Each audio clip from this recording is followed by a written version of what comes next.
तो चलिए आगे देखते हैं। फिर से दो क्वेश्चन है हम लोग सामने इंडेफिनिट इंटीग्रल का। पहला क्वेश्चन है integral of x cube, so that's x cube here, I am rewriting it here. So integral of x cube over under root of 1 plus x square dx। अब देखिए approach की बात है, indefinite integration एक बात हम हमेशा कहते हैं कि एक ट्रिक्स होती हैं, है ना, और थोड़ा सा प्रैक्टिस रिक्वायर्ड है, और जितने ज़्यादा फॉर्म्स यदि आपको पता हैं। तो यहाँ पे देखिए सबसे पहले जो हमारे दिमाग में आया वो ये है कि भाई ठीक है, ये अंडर रूट है, इसका एक प्रयास करते हैं कि 1 प्लस एक्स स्क्वायर को हम टी स्क्वायर लिख लेते हैं। ठीक है, सो 1 प्लस एक्स स्क्वायर को हमने टी स्क्वायर से रिप्लेस किया, लॉजिक है उसके पीछे। It's not like hit and trial pure, the point was simple. एक तो अंडर रूट हट जाएगा, दूसरा पॉइंट ये है कि ऊपर एक्स क्यूब है, एक एक्स क्यूब में से हटाएंगे, dx के साथ dt में जाएगा और बचेगा एक्स स्क्वायर, जिसको हम वापस यहाँ से रिप्लेस कर सकते हैं। So I can write this x cube as x into x square. Now let's differentiate of course, तो ये हो जाएगा x dx is equal to t dt, isn't that? तो दैट्स व्हाट आई सेड कि यहाँ पे अब आपको ये जो x dx है, ठीक है, इसको आप टी डी टी से रिप्लेस कर सकते हैं, बचा एक्स स्क्वायर, और यहाँ से आप कह सकते हैं कि भैया एक्स स्क्वायर कितना है, x square is T square minus 1। So therefore integral will be 2 और 2 तो इधर कैंसिल ही हो गए।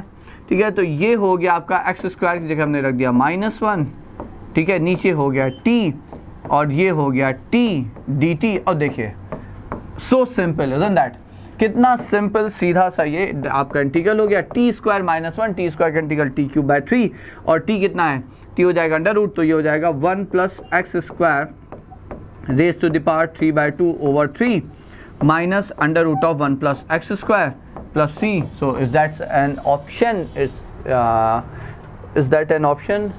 Right, I think that's the option, 1 plus x square minus 1 and चलिए देख लिया। अच्छा ये है, ये भी नहीं है, माइनस है यहाँ पे। See under root of 1 plus x square common लेंगे, ये बचेगा 1 प्लस एक्स स्क्वायर -1, तो ये हो जाएगा 1 प्लस एक्स स्क्वायर, तो 1/3 -1 -2, ओके, तो ये हो जाएगा -3, तो x square -2। I think that should be the answer, D है। ठीक है, वो आप देख लीजिएगा, बट सिंपल डायरेक्ट फॉर्म यदि हम इसे इस तरह से देख पा रहे हैं, इसी तरह से देखिए दोनों क्वेश्चन हमने इसी टाइप के सेलेक्ट किए हैं डिलिबरेटली, कि कई बार क्वेश्चन देखने में बहुत डिफिकल्ट लगेगा, but if you can break the form it can be as simple as anything. ठीक है, तो ये है 1 प्लस 2 tan x, ऑफकोर्स यहाँ पे tan x है, tan x प्लस x, इसको फिर से यदि हम इंटीग्रल को ओपन करते हैं अंडर रूट में, पूरे फॉर्म को ओपन करते हैं, तो ये हो जाएगा 1 plus 2 tan square x plus 2 tan x sec x, isn't that? है ना? अब देखिए 2 tan स्क्वायर x को हमने लिखा tan स्क्वायर, तो ये आ गया आपका 1 प्लस tan स्क्वायर x, एक इसके साथ ले गए, तो ये हो गया फ्रॉम आवर 10 क्लास आइडेंटिटी, ये हो गया sec स्क्वायर x, एक बचा tan स्क्वायर x, और ये है 2 tan x sec x। ठीक है, now can we see it as like what, perfect square of tan x and sec x। तो आई हो जाएगा आपका, ये हो गया sec square x plus tan square x, a square plus b square plus 2ab, so it's a plus b whole square, तो बस गया। तो इसको हम डायरेक्ट लिख सकते हैं sec x plus tan x। हाँ, यदि मॉड होता तो हम डेफिनेट इंटीग्रल होता तो I would have used mod, because under root of t square is mod t always, but चूंकि रूट है नहीं, सॉरी डेफिनेट इंटीग्रल नहीं है, लिमिट्स नहीं है, तो I am taking that liberty sec x plus tan x। अब आप इसे बस सीधे सीधे ये दोनों रिजल्ट्स होपफुली आप लोगों को याद होंगे, इसको ये लिख लिया, इसको ये लिख लिया।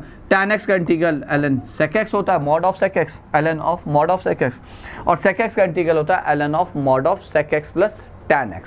ठीक है, तो ln a plus ln b, तो हो जाएगा ln ऑफ ab, तो sec x into sec x plus tan x, where is it, तो sec x into sec x plus tan x, so again D is the option. ठीक है, तो यहाँ पे भी ये आपका डी ऑप्शन है, पहले में भी कोइंसिडेंटली दोनों का आंसर डी है। So those were very simple, but still I took up this question, these question, so that you should know. कई बार फॉर्म्स देखने में थोड़ा सा डिफिकल्ट है, आप अप्रोच करें बहुत सिंपल फॉर्म में वो कन्वर्ट हो सकता है बच्चों।